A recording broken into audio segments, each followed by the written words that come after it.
You may have heard of people tying a ribbon around their finger to help them remember something, but that only works if you remember what you're supposed to remember.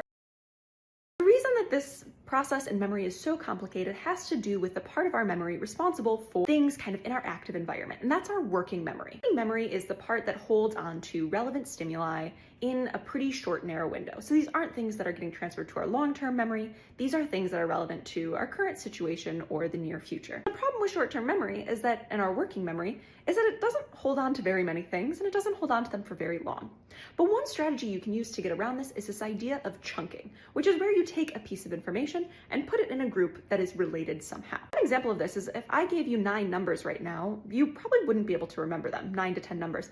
But if I gave you a phone number or asked you to recite your phone number, you would be able to remember it because it's grouped in chunks that have a specific meaning. How does this play into memory? If you are trying to remember a short list for the grocery store, you can use chunking, this idea of grouping it into relevant pieces of information, to help you remember it. So if you need cheese, bread, and milk, you can picture where they are in the store or think about how these items relate to each other to make it one mental chunk instead of 3 individual pieces. Maybe a little bit more effective than tying a string on your finger.